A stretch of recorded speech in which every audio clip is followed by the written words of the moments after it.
Am I the a-hole for refusing to help my parents out financially because they only help my siblings and never me? I'm 30 male, the oldest of 5, and my siblings are 28 female, 27 male, 25 male, and 23 female. Our parents were always generous with giving money when asked, except when it came to me. I was told I should learn to work hard. I was told I didn't need a new video game or toy. I was told earning money was the only way I'd ever have money, and I hadn't earned money from them. But my siblings could get whatever they wanted. When I first graduated college, I ended up struggling financially because the area where I worked had such high apartment costs. I asked my parents if they could help me out, and they said no. I ended up staying in a shelter for a few weeks, and then rented a dump of an apartment with a friend who was in the same situation. They not only helped my siblings through college, which they didn't do for me, but they gave each of them lump sums after they graduated to help them get started in life. They also helped them out financially whenever they asked, especially during the COVID years. They didn't offer any money to help with mine and my wife's wedding. We didn't ask, but it stood out even more when my sister, 28 female, got engaged, and our parents mentioned they were setting aside money for all the weddings. Again, it was all the weddings except for mine. Now all this has caught up with them, and they are in a very tight financial spot, and they're asking me for money too. They told me they need mine and my wife's help and that we should do it, because they've been so generous and never said no to any of us. I told them they never helped me with anything, that they preferred to see me homeless rather than help me out.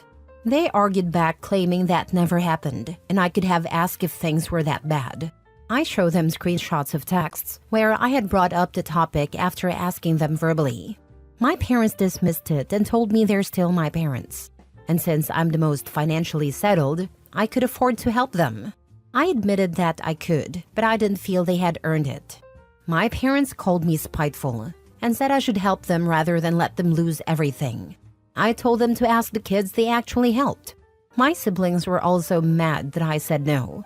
They told me mom and dad don't deserve my pettiness. Am I the a-hole? Now for the top comments.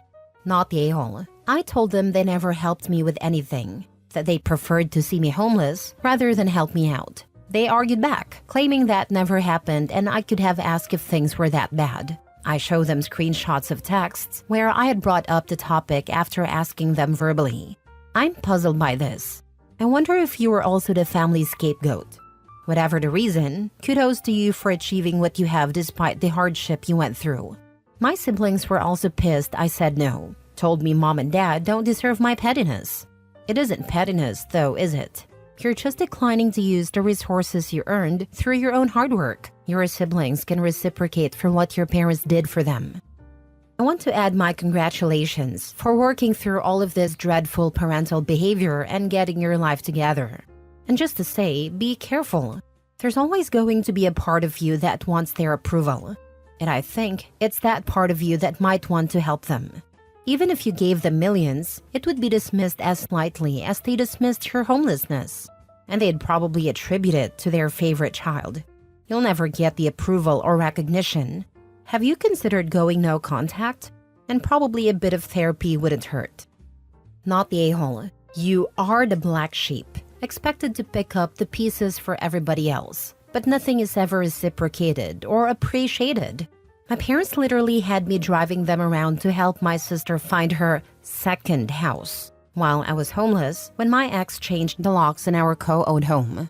They paid for her divorce attorney and wouldn't help me get winter clothes. They hung up on me when a mechanic ripped me off, even though they had 5 vehicles sitting in their driveway. The stress of my separation and divorce led to dozens of hospitalizations and ER visits. Not a call, visit, etc. Nothing. Then I got cursed out for not driving 2 hours to visit them when they were in the hospital. My mother has literally thrown hospital trays at me when I did visit. So, you can help, but it won't be appreciated or reciprocated. My parents were wealthy, so I didn't have that kind of pressure, but I totally get the one-sidedness problem you're facing. Why can't they get support from your siblings that they helped out? People who are used to taking are usually hard-pressed to give. Same thing happened to me and my mom. She put out her hard-earned money to buy cars, bikes to my spoiled little brother, only for him to claim the insurance money once the car totaled. Takers are also bottomless. There's only so much anyone can give, but takers can take forever. Next story. Am I the a-hole for not giving the dollhouse I built to my niece, but to my wife as a gift? It's not a dollhouse, but I didn't want anyone to think I was being misleading on purpose by saying I built a house. I, 28 male, made my wife, 28 female, a replica of a house that's known to fans of a musician but wouldn't mean much to others. It was about 2 feet tall and wasn't very complicated to build, but my wife had said a few times over the last year that she thought it would be cool to have 4 little trinkets. She's like a crow with her trinkets. I love it. She didn't know I was making it for her, but I sneakily involved her in its creation by having her make a couple of TikToks when we were out together so I could get the colors right. She has no idea, lol. I was excited, so I showed a picture to my brother. He told me it was cool but didn't get the purpose. He showed it to my step-niece, Ava, 13 female, who knew what it was and said she wanted one too. My brother asked if I would give it to Ava for her birthday.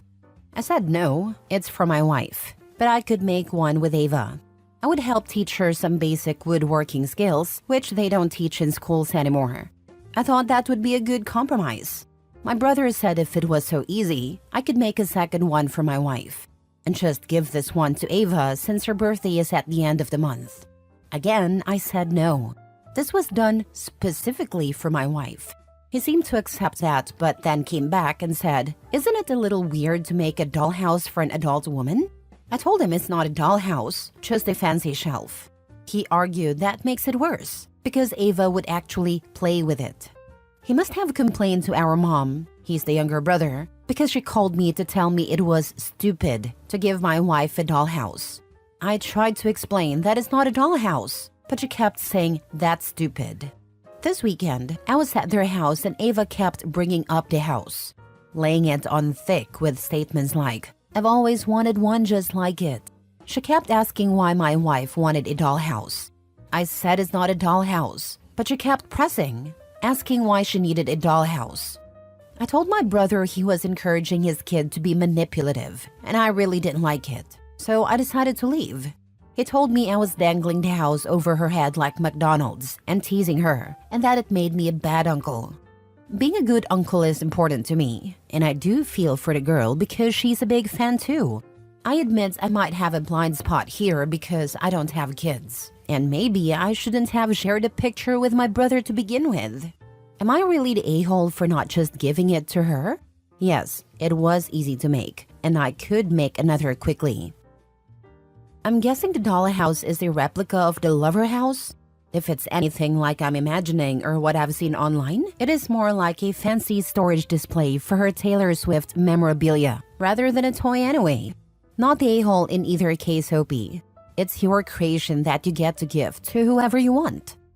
Yeah, it's the lover house. Lol, I didn't know if I said that directly, if it was going to affect what people said, because of how weird people are about her. I think it's awesome present for your wife, and your brother is being an entitled jerk who's raising his stepdaughter to be an entitled jerk, not the a-hole. I wouldn't be surprised if your brother told Ava, "Of course you can have it." I'm a little worried that he did that and told her that. This whole thing of crying to mommy and her getting involved is really strange to me. It's really not her concern. I can't imagine getting in the middle of my son's disagreements. Did she baby younger brother? Oh yeah, he's the baby of the family and always will be. His mom's favorite because he was planned. Lol. Next story. Am I the a-hole for paying for one daughter's wedding? I, 45 female, am married to John, 50 male.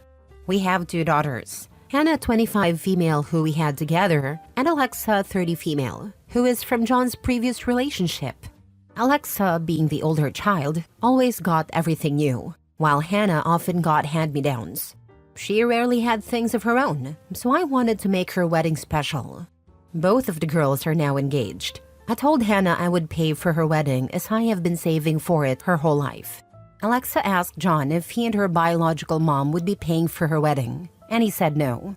She told her she should plan a wedding within the budget she and her fiancé can afford.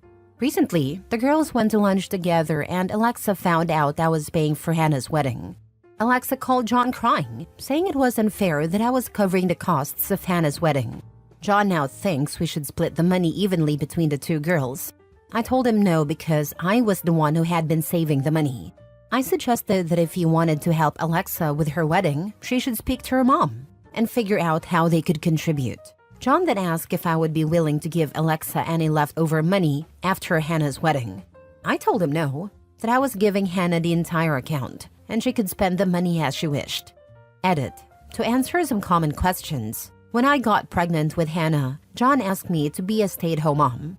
During that time, John managed all the finances. This is why Hannah often had hand-me-downs. John said he wouldn't buy new things if we already had something that worked. I started working again when Hannah was 10. At that time, John and I agreed to split Alexa's costs with her mom, while I would take care of Hannah's expenses. During that conversation, I told John I would also be creating a savings account for Hannah.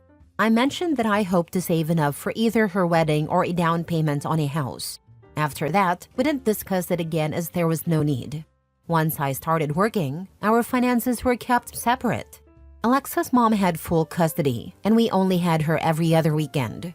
During those weekends, John made all the parenting decisions for her. Now for the comments. Not the a-hole. That is indeed a talk that should be between Alexa's parents. I think there is more to this story than we're getting. Hannah is John and Opie's daughter, but it sounds like John didn't know about the money being saved. It seems odd that he wouldn't have taken similar action or discussed this years ago. Certainly, he must have known that Opie was saving since Hannah's birth. John has realized what a bad parent has been by not providing for his daughter as you have for yours. Now he's trying to make it your problem. It's not, it's his and his ex. Give Hannah the money and don't be an a-hole to her. Not the a-hole. She has two parents to pay for her wedding. Your husband is just trying to look like a good guy to his daughter without having to spend any money on her. Stick to your guns. Sounds like your daughter deserves this win. Exactly. Clearly, when Opie communicated that she'd been saving for Hannah independently, John brushed it off. He likely thought, cool, whatever, and didn't give it a second thought. Hannah is lucky to have a parent to plan ahead. John's now trying to weasel money out of savings that was always intended for Hannah because he realizes how bad it looks that he didn't save for Alexa. Mini update. Hannah told her fiancé what had happened. Hannah's fiancé is an only child, and his parents said they would pay for half the wedding. I told Hannah the money is still hers, and she can use it for the other half and to use the leftover money towards a house. Her and her fiancé are very grateful. I told her that tomorrow I'd go talk to someone about getting the money in a trust of some kind in her name, since right now it's in a savings account with both of our names. Last story. Am I the a-hole for telling my sister-in-law my father-in-law doesn't owe her a house? When my husband and I got married, his parents, divorced but still best friends, bought us a house as a wedding gift. I think it's relevant to say that my husband and I have been together since high school, and his parents are good friends of my family. My father-in-law has been remarried since my husband Lee was in middle school, and his new wife, let's call her Patty, brought along a daughter Lee's age into the marriage. For simplicity, I'll call her Eli. Eli has always had an involved dad and doesn't have a father-daughter relationship with my father-in-law. Her dad is well off, but has 5 other kids, so is not able to be as generous as my father-in-law who has only Lee as his child. Eli's getting married in a month, and she came over unexpectedly yesterday to rant because she found out that father-in-law isn't getting her and her fiancée Dora a house for their wedding present. Lee and I listened to her and Dora's rant, but Lee got upset and had to excuse himself after Dora started insinuating that father-in-law might be homophobic. I told them plainly that they were being ungrateful because father-in-law is covering their 2-month-long honeymoon expenses and paying for a portion of their wedding.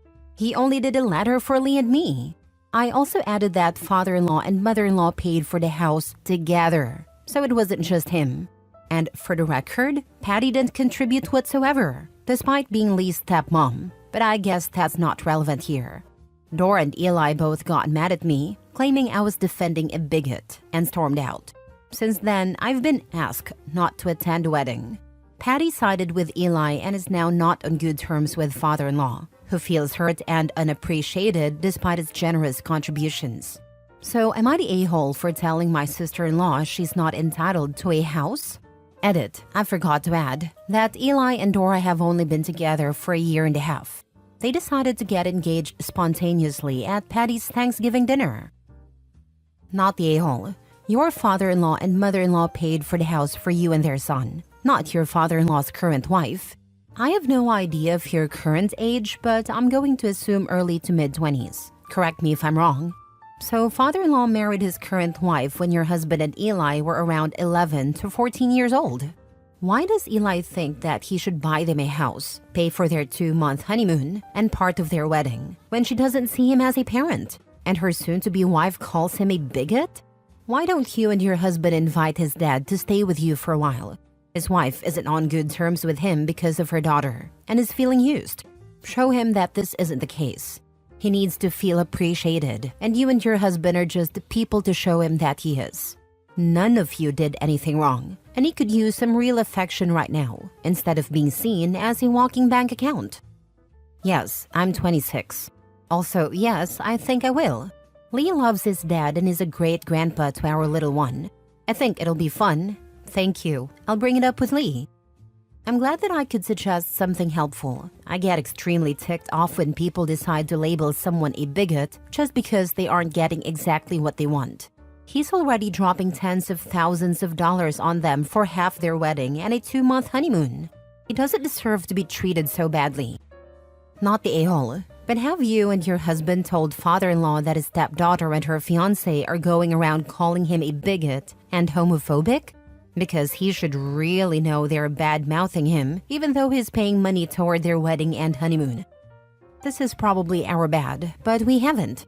He's a good, if not sensitive man. I think he'd be saddened to hear it. I can understand why you'd want to protect him, but if sister-in-law is going around and tarnishing his reputation by calling him a bigot, what's worse? Hurting his feelings or letting others believe those false accusations?